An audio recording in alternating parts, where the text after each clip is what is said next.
Bienvenue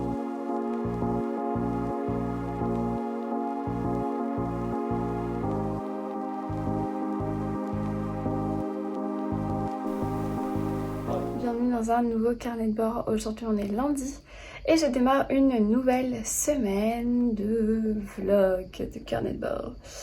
Je suis en train de lire un nouveau roman qui est Darling, la saga, avec le tome Printemps qui est le tome 3, écrit par Julien Dufresne-Lamy et Charlotte Herly. Je le lis, c'est un tome 3 donc d'une saga de 4 épisodes, 4 romans, vous les voyez derrière. Donc automne-hiver, je les avais déjà lus et il me reste printemps et été. C'est des livres qui sont disponibles chez Actes Sud Junior, donc c'est ici de la jeunesse, du young adulte. C'est des romans que je lis en lecture commune avec Flow & Books. Alors ça se lit assez vite, donc je vais voir comment j'avance. On aimerait bien lire les deux à la suite. Je sais que Florence vient juste de le terminer, moi je suis au tout début, donc elle va enchaîner sur Darling été et ensuite eh bien ça sera mon tour. Voilà, j'espère que vous allez bien et que vous avez de bonnes lectures en ce moment avec vous. Moi je vous retrouve plus tard.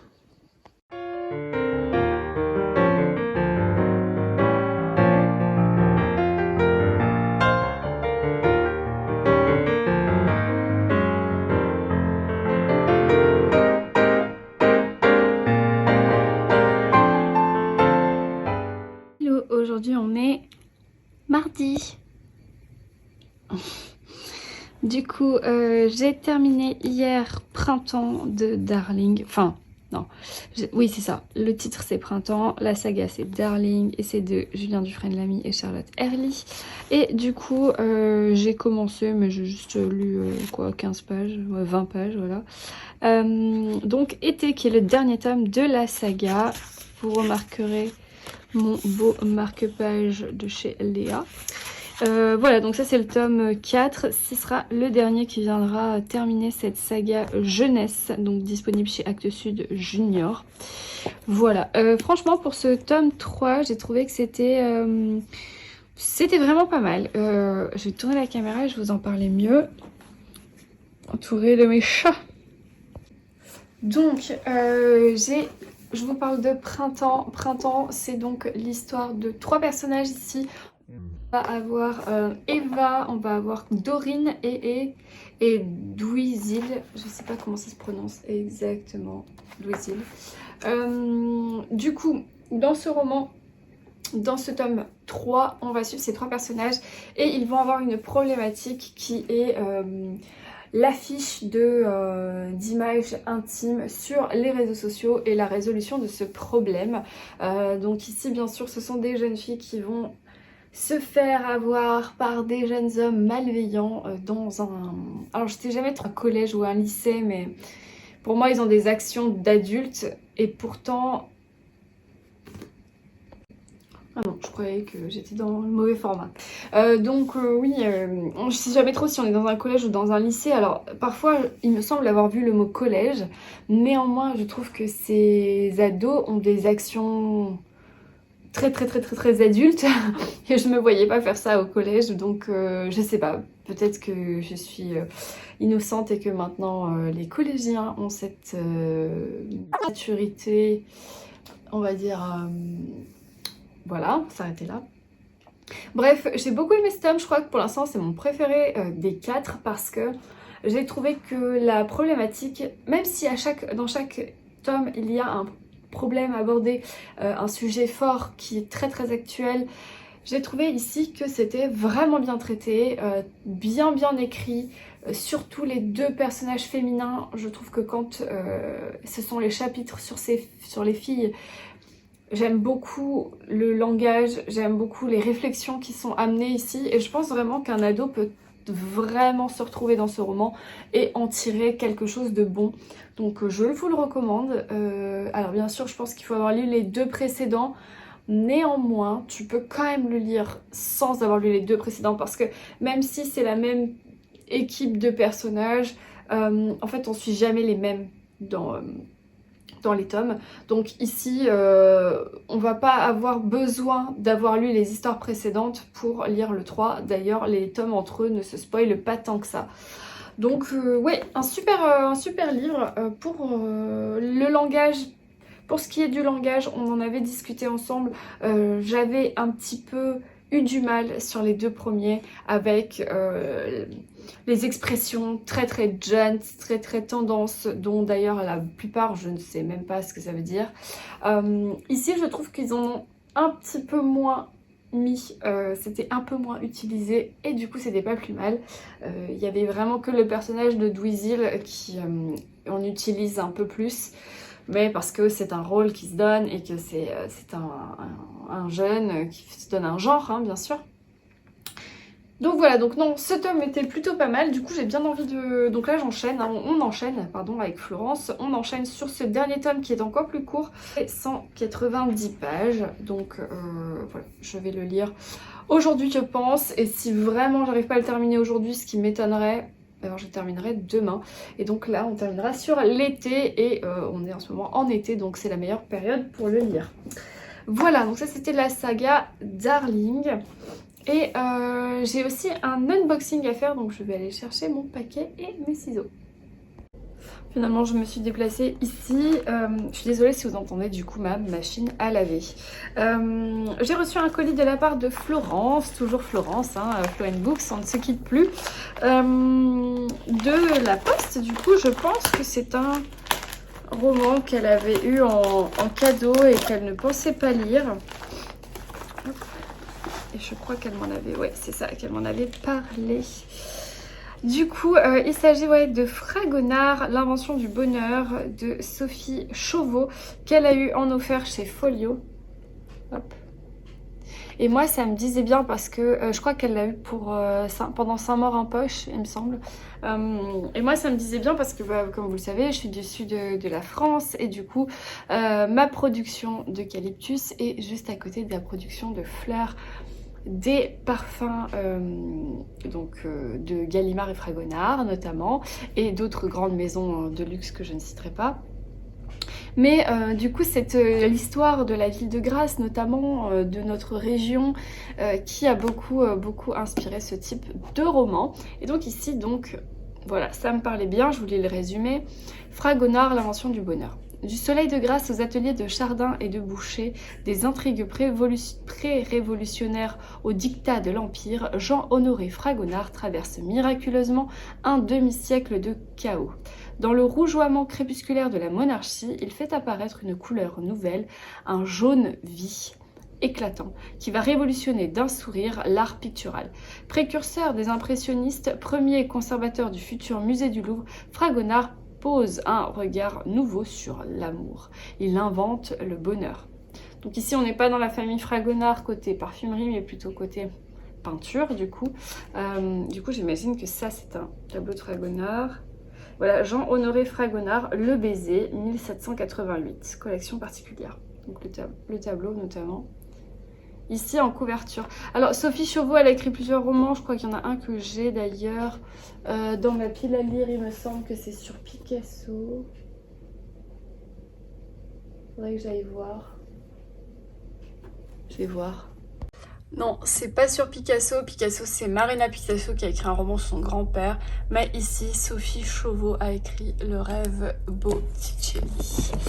Ah là là, j'adore l'art pictural italien. Voilà, Le rêve Botticelli. Ça me plaît à fond. Donc, un de plus dans ma palle. Oui, ça c'est ma palle. Enfin, une partie bien entendu. Et je vais y rajouter un nouveau Sophie Chauveau. Voilà. C'est pas du tout droit. Donc, merci beaucoup Florence pour ce roman. Et en plus, j'ai eu un petit mot avec...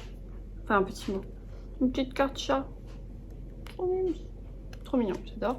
Et aussi, alors elle m'a envoyé, parce que je crois qu'elle est abonnée au 1 Hebdo. C'est un journal, le 1 Hebdo, c'est un journal, pas magazine, hein, vraiment journal. Et du coup, elle a reçu un hors-série XL sur l'Égypte. Et l'Égypte, voilà, moi j'adore l'Égypte. J'ai eu la chance d'y aller une fois dans ma vie.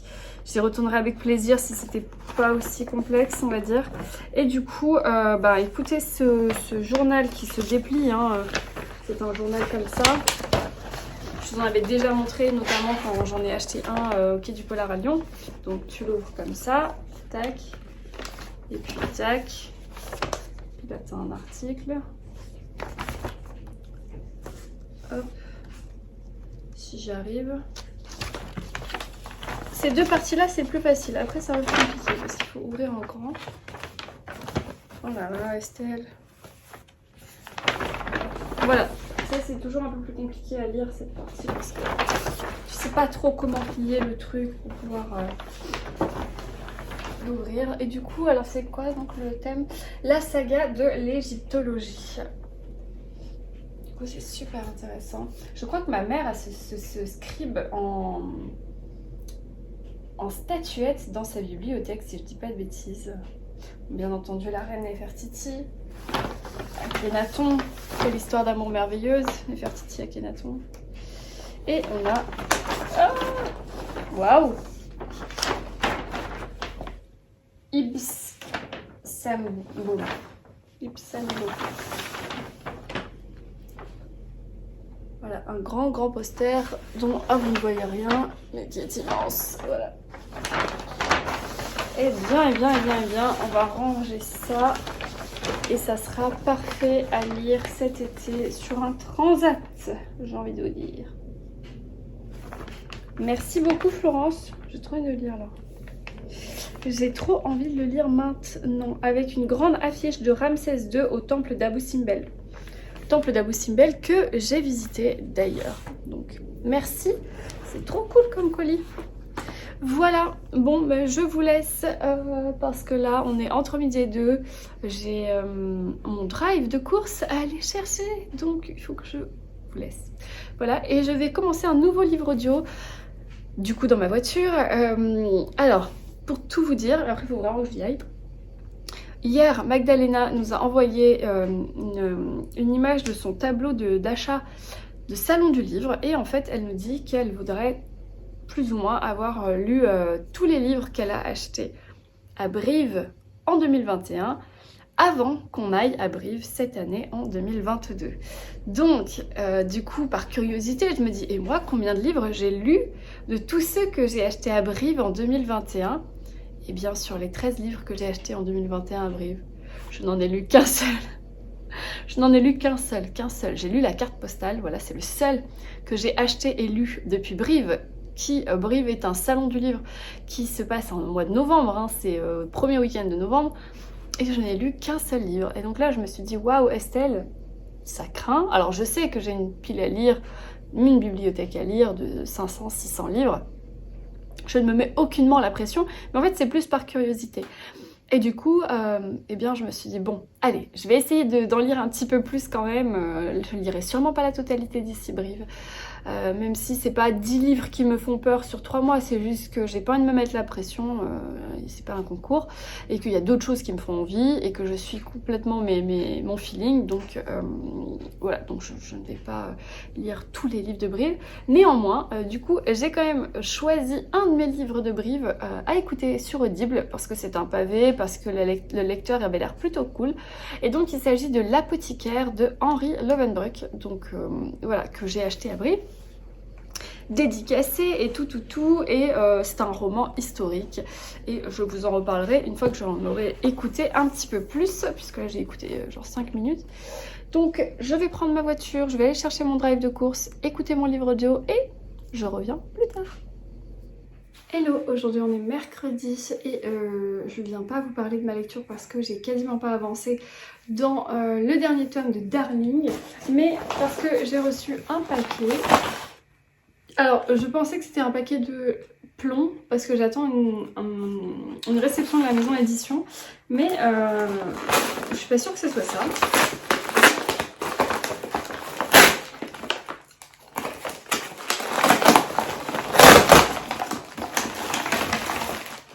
Ah oui non, c'est pas ça. Mais c'est encore mieux, enfin encore mieux, c'est différent. Du coup, c'est les éditions du masque et une collab donc des éditions du masque avec BYF qui est donc by Foutas. Qui s'associe cet été pour vous offrir un exemplaire de Sous le soleil d'Agatha Christie et une jolie futa, je sais pas comment on appelle ça. Et donc comme cet hiver, une réédition avec des nouvelles d'Agatha Christie ici Sous le soleil, 12 mystères à emporter dans sa valise. Donc je suis trop contente, c'est trop classe. C'est une réédition, j'avais lu celui de Noël, enfin de l'hiver. C'était 12 enquêtes à lire au coin du feu, un truc dans le genre, et je les avais lus comme un calendrier de l'Avent en fait. Tous les 2-3 jours je lisais une nouvelle. Et donc du coup là on a 12 mystères à emporter dans sa valise. Alors de quelle nouvelle il s'agit donc alors, il va y avoir Le Soleil ensanglanté, c'est un nouvelle paru dans Miss Marple au Club du Mardi, donc je l'ai lu il n'y a pas longtemps. Le Double Incendie, c'est une nouvelle parue dans Allô Hercule Poirot, jamais lu. Mort sur le Nil. Mort sur le Nil, qui est aussi le titre d'une nouvelle parue dans Mr. Parker-Pine. Le Sentier d'Arlequin, c'est une nouvelle parue dans Le Mystérieux Mr. Queen. Un dîner peu ordinaire dans les enquêtes d'Hercule Poirot. Jane trouve du travail, 10 brèves rencontres. Une étrange disparition parue dans Allô Hercule Poirot. Le sanctuaire d'Astaré paru dans Miss Marple au Club du Mardi, tout à fait. L'émeraude du Raja dans Le mystère de Listerdale. L'oracle de Delphes dans Mr. Parker-Pine. Le sinistre inconnu, nouvelle parue dans Le crime est notre affaire. Et le dernier, c'est L'invraisemblable vol, paru dans Le miroir du mort. Donc principalement, il n'y en a que 2 ou 3 que j'ai lus déjà. Donc trop contente, l'édition est chouette, je la trouve quand même moins jolie que celle de l'hiver, mais c'est cool, ça va bien dans l'ambiance. En tout cas je pense que le dos ira bien avec la bleu-verte que j'avais eue à Noël. Et donc du coup ce colis est accompagné d'une futa, qui est donc une genre de serviette paréo de plage, il me semble. En tout cas dans le sud on s'en sert comme ça. Mais je pense que c'est ça. En tout cas, la couleur est trop cool. C'est donc la marque by Futa. Yes! Oh là là, je m'y vois déjà. Trop bien. Elle est grande, hein? Ouais, c'est à la taille d'une grande serviette. Par contre, le tissu, c'est un tissu coton tressé. C'est pas un tissu éponge. C'est pour ça qu'on peut aussi dire que c'est un paréo, je pense. Cool. Mais la collab est trop sympa. Donc merci beaucoup aux éditions du masque. Et je vais mettre ça dans mon sac de plage. Direct. Et ouais, c'est trop chouette. J'adore, je suis fan. Donc merci beaucoup. Alors, ce n'est pas mon colis de chez Plon, malheureusement, parce que j'aurais voulu commencer une lecture aujourd'hui. Mais c'est pas grave. Mais c'est pas grave, je vais lire autre chose, donc cool. Bah écoutez, c'est une bonne réception et c'est tout ce que j'avais à vous dire pour aujourd'hui. Je vais maintenant retourner à ma lecture de Darling et le terminer rapidos, puisque j'aurais dû le finir hier. Mais hier, je me suis laissée emporter sur Netflix, donc voilà, j'ai perdu ma soirée. C'est pas grave, ça m'arrive, c'est très rare, donc it's okay. Voilà, bon, je vous laisse, je vous dis à plus.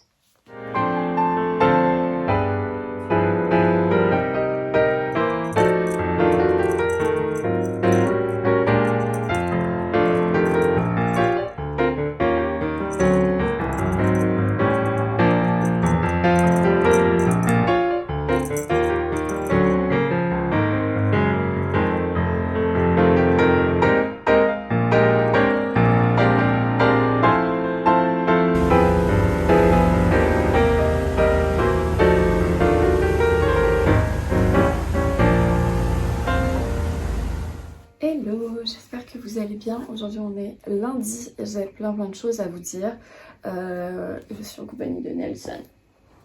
Vous voyez pas très bien. On va parler de livres. Alors, tout d'abord, j'ai terminé le 4e volet de la saga. Yes. J'ai terminé le 4e volet de la saga Darling avec le tome qui s'appelle Été, donc de Julien Dufresne-Lamy et de Charlotte Herly.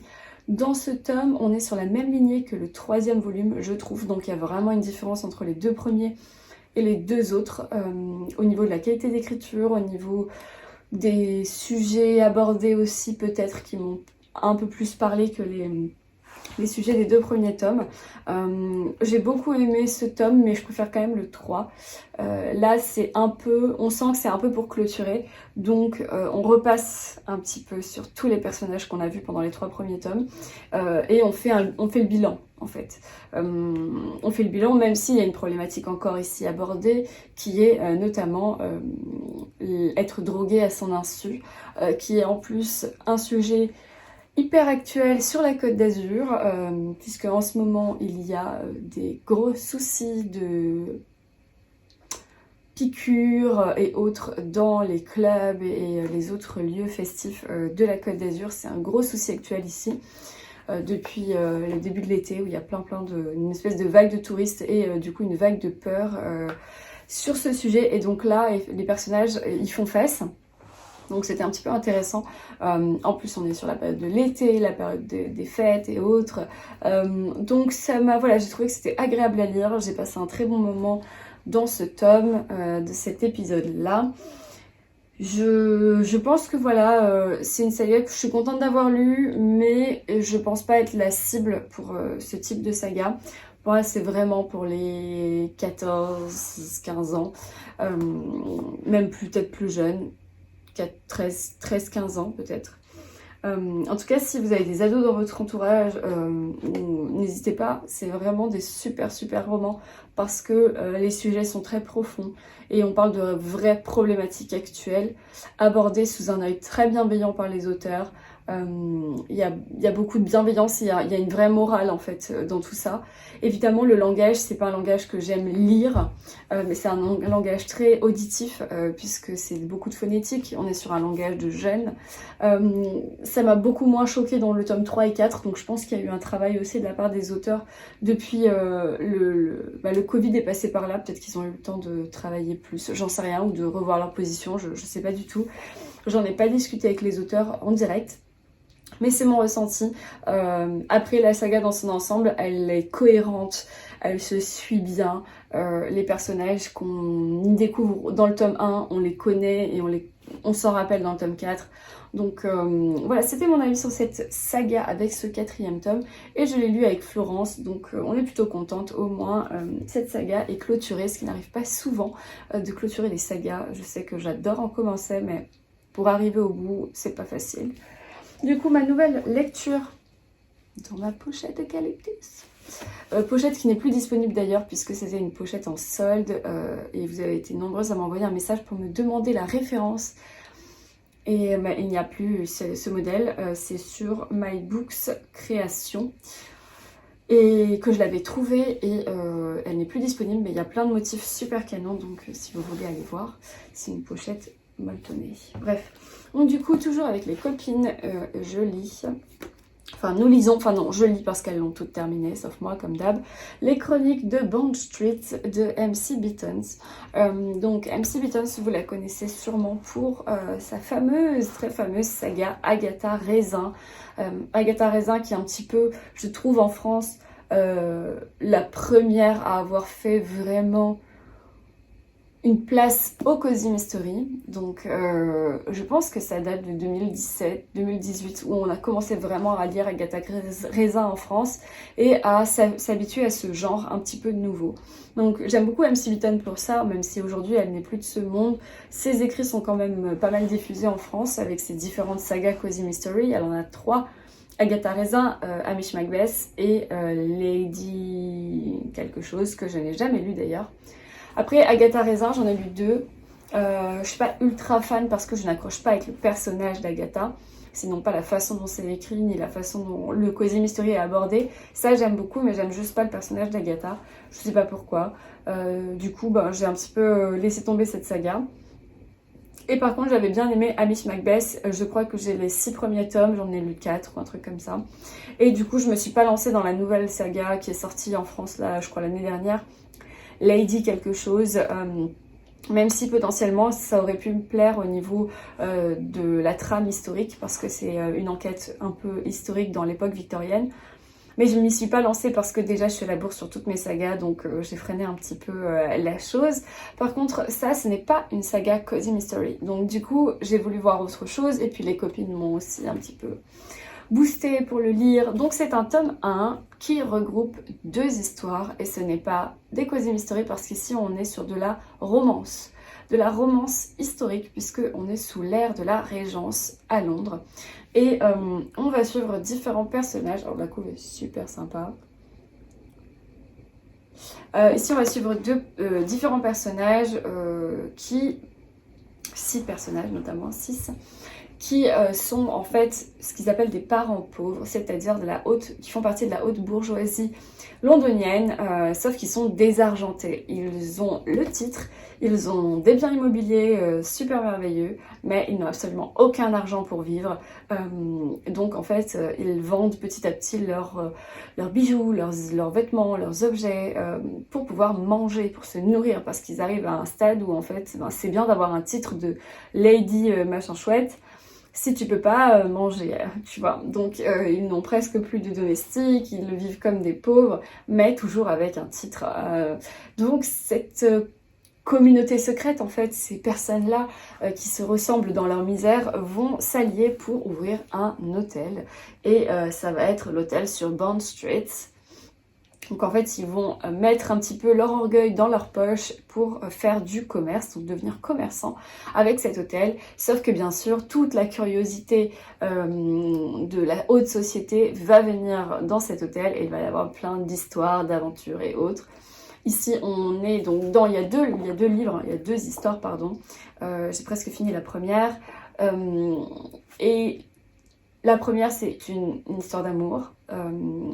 Un petit peu mêlée à cette découverte de ces personnages et de leur histoire à eux.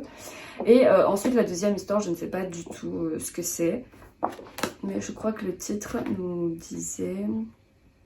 Donc il me reste 30 pages avant que je passe à la deuxième histoire. Et la deuxième, c'est Miss Tonks prend son envol. Donc je pense Miss Tonks est une des personnes qui fait partie des 6 parents pauvres de l'hôtel. Donc je pense que voilà, on va passer d'un parent pauvre à l'autre et découvrir leur histoire peut-être.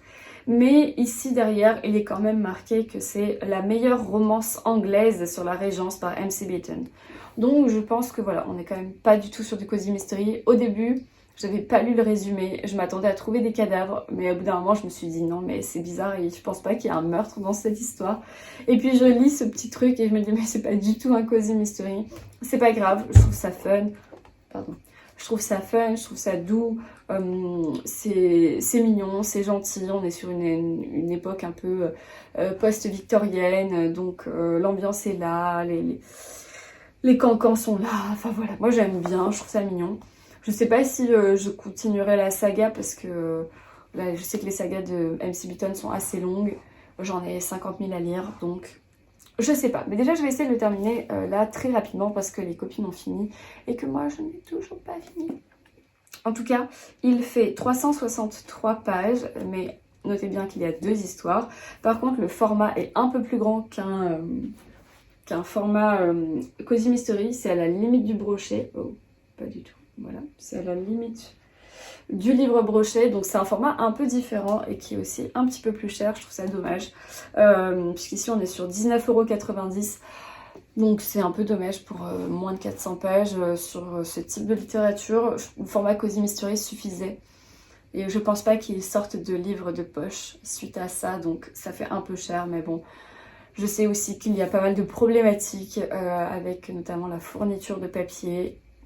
Donc peut-être ça s'explique, je sais pas. Voilà, c'est tout. Ah non, c'est pas tout. Je voulais vous parler aussi de ma nouvelle lecture audio, qui est L'apothicaire de Henri Leeuwenhoek, que j'avais fait dédicacer à Brive avec les copines. Et du coup, je suis au chapitre 19, puisque j'ai écouté tout à l'heure dans la voiture, j'avais un rendez-vous médical. Donc voilà, j'en suis là. Oh, ça me gratte. Donc voilà, je suis page 96 de mon livre audio, donc c'est une brique qui fait 790 pages, quasiment 800 pages, mais en audio ça passe super bien. Donc sur Audible, le lecteur est très agréable. Moi je l'écoute en 1.2 et c'est pas du tout rapide, c'est juste ce qu'il faut je trouve. Je passe un très bon moment, mais j'aurai le temps vraiment de vous en reparler, donc c'était juste pour vous informer que c'était ma lecture audio et que je vais essayer de lire un maximum de livres de Brive avant Brive, le retour. Voilà, c'est tout pour aujourd'hui. Je sais pas du tout ce qu'il en est de ce carnet de bord, donc je vais le conclure ici. J'espère que vous avez passé quand même un très bon moment en ma compagnie, vous avez pu noter quelques lectures, peut-être que vous êtes en vacances et que vous lisez sur la plage, ou pas parce qu'il fait quand même très très chaud sur la plage en ce moment, donc peut-être que vous lisez au frais sous la clim, ça peut être vraiment bien. En tout cas moi je vous souhaite de très belles vacances, un très bon week-end, une très belle semaine, de merveilleuses lectures et je vous dis ciao.